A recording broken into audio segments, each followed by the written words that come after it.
this beauty out.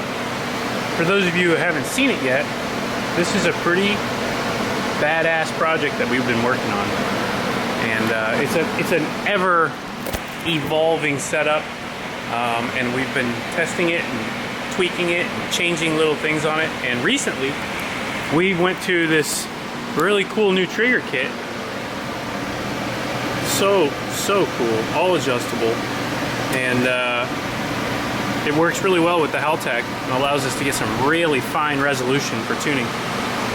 HKS goodies everywhere on this, including V-Cam. A really cool setup. A lot of work and a lot of testing has gone into this, so a lot more to come. I won't spill the beans yet about where we're going with it, but stay tuned for that project. It's a monster just waiting to happen. The turbos that are on it right now are a -5 variant. Those are going. We're going to be putting on something else. Stay tuned for that.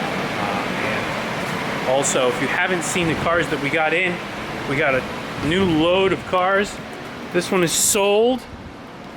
This one is not sold. If you're interested in an R32 GTR, I recommend this one actually. This is a really nice car. Paint is excellent for all intents and purposes.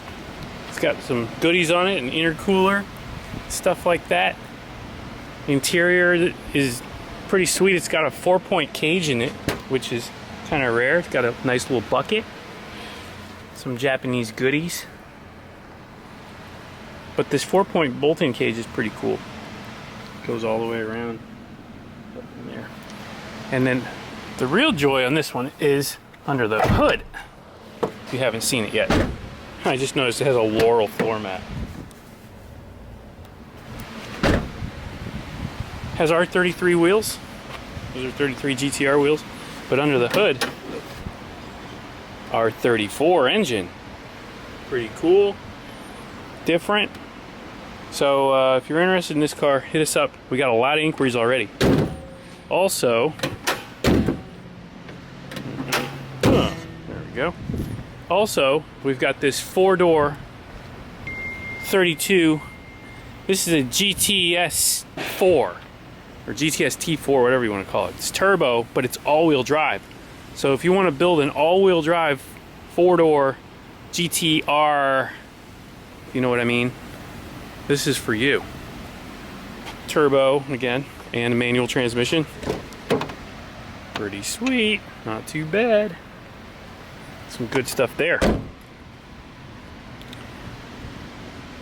This is not for sale, this is a customer's car. We'll skip that. We got this one though. This 180. Kind of JDM-y everywhere. If you look around, you'll see, look, you got these old school work wheels on it. Under the hood, typical SR. Everybody loves those. And interior, got a shifter, pretty clean. So if you're interested in that, you know where to go. This is a 1:1 scale model, in case you're wondering. And we got a couple more cars too. We had a Roadster, that one's already sold, and this RX-7 right here. So that's another good option. We're getting all these cleaned up, shined up. This is Marcus's favorite. Not this one. No? No, Guys is a little cooler than that one. You like Guys? Yeah. Guys is the S14 over here. Marcus likes that. More to come on this car. This car is going to go through a complete transformation ASAP, lickety split. So stay tuned for more of that. And also, I've got some stuff that came in for the Volkswagen. My friends Savannah and her boyfriend Kevin are racers in the Global Time Attack series, as well as some other series. Give them a check. Look at them. Apex Garage is what they go by. if you don't know who they are, you're missing out. There's some badass racers. They're a badass racing couple that just goes everywhere all the time, and they're just always racing. And they hooked me up with a set of coilovers for the Golf. So I'm really happy for that. So they came in finally, and I'm gonna be installing those hopefully this weekend, because the coilovers that are on it are just completely freaking shot. So the clutch on it is working perfect. So far so good. A lot less chatter, a lot less noise, and I'm really happy with that. We're getting rid of those harmonics. So we'll get the coilovers on it this weekend, and I'd like to take this out. I have another announcement for this too. I'm going to be doing some more stuff to this, obviously. So stay tuned for that. So I went out earlier with Carla, totally forgot my camera. I got the black RZ FD out, and she took her red FD out, and we went riding around. So I lost that footage. Not gonna be able to make that up. But either way, other than that, it was all good. And I want to just touch a little bit on Rudnick's car, since I'm getting a lot of questions and comments and concerns. And the base of all this, and the end-all answer to it, is the fact that the car had a lot of unknowns that were unable to be explained. And you know, being a 25, 26, 27-year-old car, there's gonna be some unexpected stuff that happens. And realistically, we don't always rush into a build with a car like that, and we don't always do things at a high pace to satisfy YouTube with customers' cars.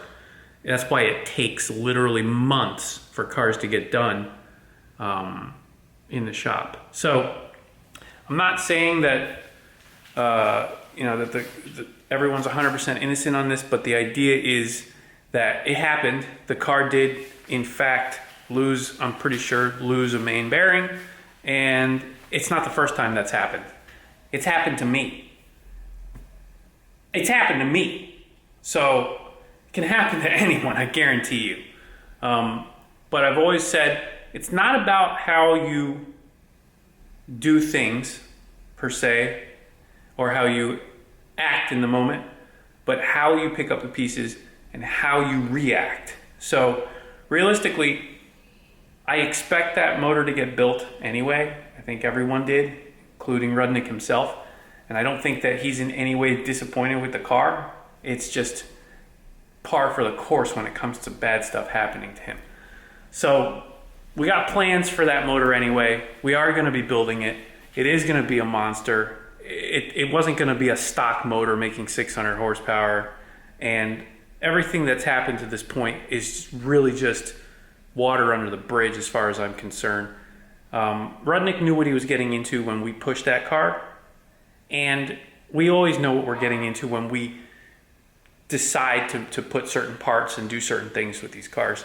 So long term, that car is going to be awesome, and I know for a fact it's going to make all the power that he wants, and it's going to make everybody pretty excited when they see that thing running as hard as it's going to run.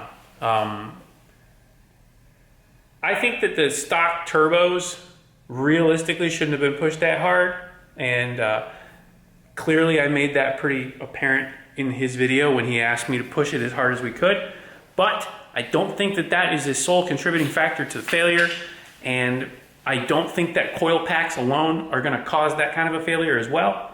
So to say that they had nothing to do with it is not realistic. It all comes together.